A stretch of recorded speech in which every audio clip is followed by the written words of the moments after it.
Morning. Welcome to Daily Chapel at Augsburg University. I'm John Schwain, one of the university pastors here, alongside Pastor Babette Chapman, and it's a joy to be together. As one Minnesotan poet-artist once sang, sometimes it snows in April. It's not quite April yet, but Prince, he was from around here, and he knew that sometimes it snows in April, but thanks to those who came through the ice and snow to be here. And today what we're doing is wanting to recognize and celebrate those student leaders who have been working so hard to prepare for leadership roles and service to this Augsburg community that we're so grateful for. Welcome to those of you who are joining us online. Michael Grewe, our Director of Campus Life, has graciously agreed to share a reflection with us today as well, which we're so grateful for. Welcome, Michael.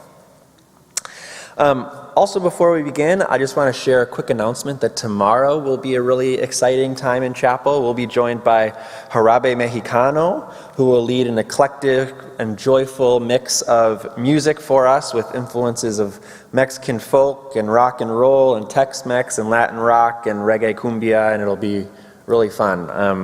Our music department has been working hard on getting them here as artists in residence, so please come and enjoy a short little concert in the middle of your day. We'll center ourselves for chapel today first by receiving a gift of music from our chapel musician Andrea Sorum and vocalist Deanna Davis. Welcome.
Now our readings. Vocation does not come from willfulness. It comes from listening. I must listen to my life and try to understand what it is truly about, quite apart from what I would like it to be about, or my life will never represent anything real in the world, no matter how earnest my intentions. That insight is hidden in the word vocation itself, which is rooted in the Latin word for voice. Vocation does not mean a goal that I pursue. It means a calling that I hear. Before I can tell my life what I want to do with it, I must listen to my life telling me who I am. I must listen for the truths and values at the heart of my own identity, not the standards by which I must live, but the standards by which I cannot help but live if I am living my own life. From Let Your Life Speak by Parker Palmer. And then from Matthew chapter 23, let the greatest among you be the servant of all. For whoever makes himself great shall be humbled, and whoever humbles themselves shall be made great. And we welcome Michael Grewe.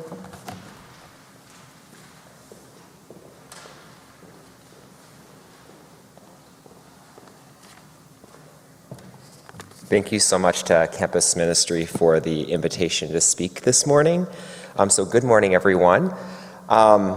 So in reflecting and thinking about what I would share with you today, the thing that came to mind for me was to share my own journey during my time as an undergraduate student and how my involvement in student leadership drove me to what I'm doing today and led me to my own vocational path. So I started college at the University of Minnesota 20 years ago this upcoming fall. And when I attended the U, I was a commuter student and really just went to campus to go to class.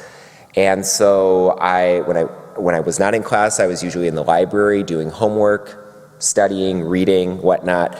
I made some friends in classes, but I was really not involved outside of class. I didn't really have a huge connection to campus. I really just kind of saw my undergrad as an opportunity to get my degree, and that was about it. And so I really didn't see any sort of student engagement or involvement as something that I was interested in, really because I didn't know it existed, and it wasn't really something that I knew that I needed or wanted. So the summer between my sophomore and junior year, that's when I came out as gay. And as part of that, I began to have a desire and a need to meet other folks in the LGBTQI+ community, as my friends at the time were not a part of that community. And so I started for the first time to go to social gatherings outside of class on campus at the U of M's Queer Student Cultural Center, which was a completely student-run space for LGBTQI+ folks on campus. And quickly I made friends, and not just made friends, but also found a sense of belonging that I had never felt on campus before, and a sense of community that I had never felt on campus before, and really realized that I had been craving that for the past 2 years. So during my junior year, I actually found myself more excited to go to class. I found myself more engaged on campus. And I really found myself identifying with more of the U community than I had during my entire first half of college. So at the very beginning of my senior year, one of the 2 student co-chairs of the Queer Student Cultural Center suddenly resigned. And the position, I remember, remained vacant for 2 weeks. No one was really interested in taking that role. And I remember it was one late Tuesday night, I remember the day, we were in the QSCC space, and I was with a group of friends. And one of them casually mentioned to me, "Hey, Mike, you should run for this position." And I said, I really don't feel that comfortable. I've really only been out for a year. I really, I feel really new to this space. But then a couple more of my friends said, "No, you should run. That's a really great idea." And I began to realize in that moment that my friends saw some sort of leadership ability in me that I had not really seen in myself. And by the end of that conversation, I picked up an application, filled it out, and by the end of the week, I was the new co-chair for that group. And during that year, I began to realize that I did not have to fit a certain mold of what a leader needed to be. I was able to bring my own skills, experience, and knowledge into that role and use them to the best of my ability to lead and guide that organization through events, through managing the center's space, through supervising our center's student workers, things that I never really thought I would do. And what I found in doing this was, for the very first time in my life, a significant passion and excitement for what I was doing in my life. I loved making a difference for positive change on campus, for providing a safer community for students to explore themselves, for creating a community where people felt like they truly belonged. And I began to see the work that I was doing in my role as a potential calling. I had found my vocation, and which in this case was advocating and educating communities around LGBTQI+ issues. Now at this point I was in my senior year, and I was a mathematics major, and I had actually already been accepted to a Master's of Biostatistics program, and had thought I had charted a particular course in my life. And because of these experiences my senior year, I was like, I don't really want to do that. And I ended up deferring that program for a year because I really wanted to look for opportunities that would allow me to explore my new vocation. I ended up finding a position in student affairs at the U after graduating, and 15 years later, I continue to work in higher education. So the reason I'm here speaking to you today in chapel at Augsburg University is because of my involvement in student leadership during my undergrad. I found what excited me, what challenged me, and what made me want to make a difference in the community. On top of that, what excites me about working here at Augsburg is getting the opportunity to see students with who I work find their passions, opening their eyes in terms of what potential vocations could be within their reach and after their college experience. So as student leaders, you are and will continue to make a positive difference here on campus and in the communities which you're a part of. The work that you're going to be doing this summer and this fall is going to make an impact on our incoming and returning students in some ways that will be really obvious and in some ways that you'll never know. And in either case, the work that you do in the upcoming months will be instrumental in creating the welcoming, inclusive community that Augsburg prides itself on being. So I hope that in this work you find what excites you, what drives you, what motivates you, and what calls you in this life. Thank you.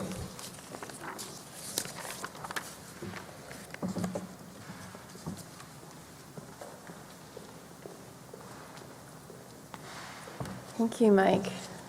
And to motivate you, a song for your journey. This is a song from one of my favorite groups, Mamuse.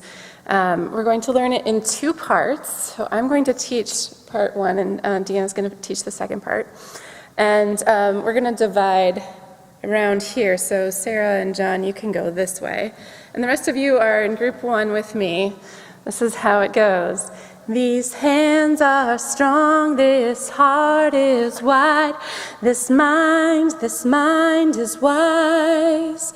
These hands are strong, this heart is wide, I am on your side. These hands, try it with me. These hands are strong, this heart is wide, this mind is wise. These hands are strong, this heart is wide, I am on your side. One more time. These hands are strong, this heart is wide, this mind is wise. These hands are strong, this heart is wide, I am on your side. And you guys, you can learn this too, obviously. I'm going to sing, there is work to be done, there is work to be done with these hands, this heart, this mind.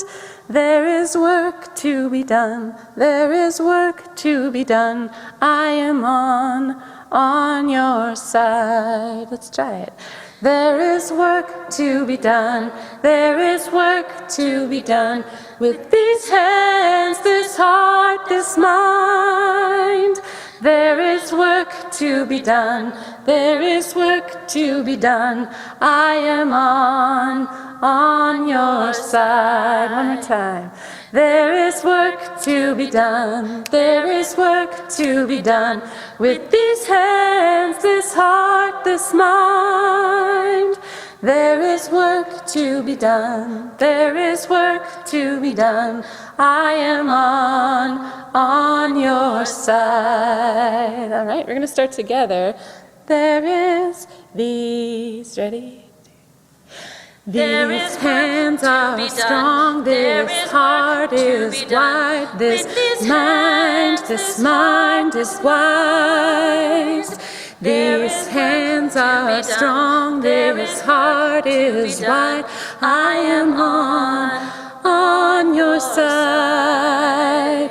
These hands are strong, this heart is wide, this mind is wise. These hands are strong, this heart is wide, I am on your side. One more time. These hands are strong, this heart is wide, this mind is wise. These hands are strong, this heart is wide. I am on your side. Thank you.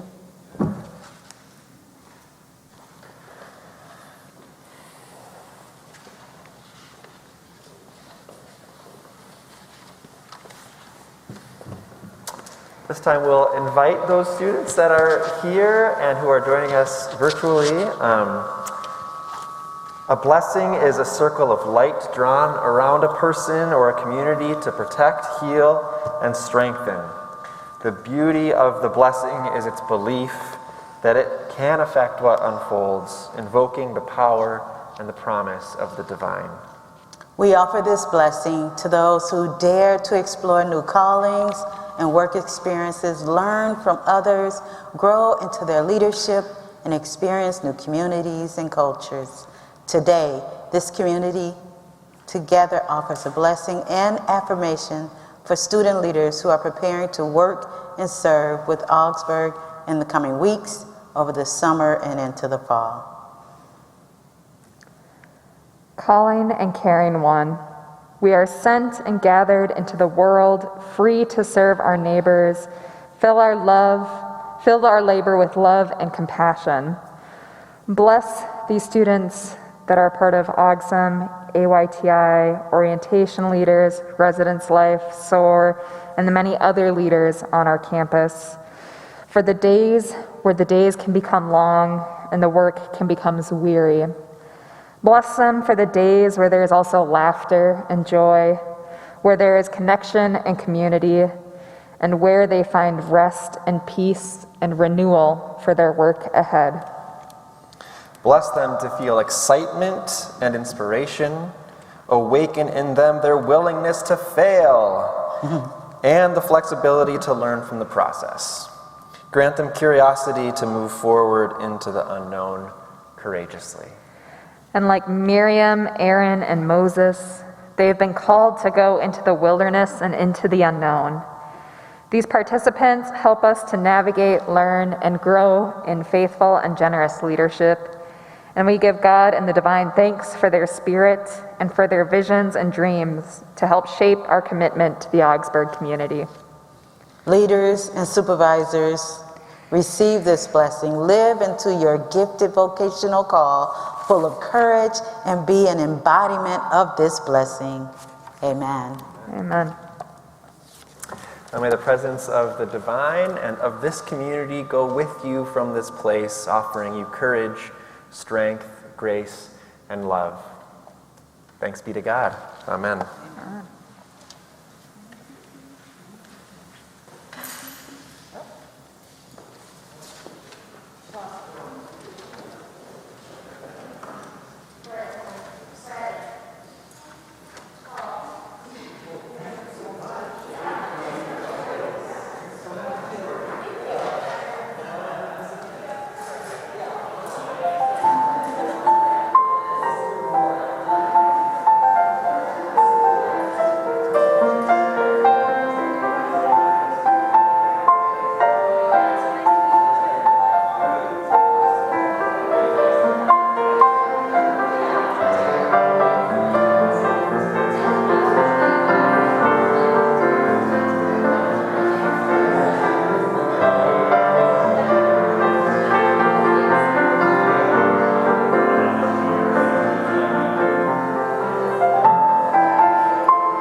$15 an hour that other Not that, it's not like an hourly thing, it's a stipend for the year, which probably your work, the time you put into it would come out to like if you divided up the stipend amount by your time, it'd be less than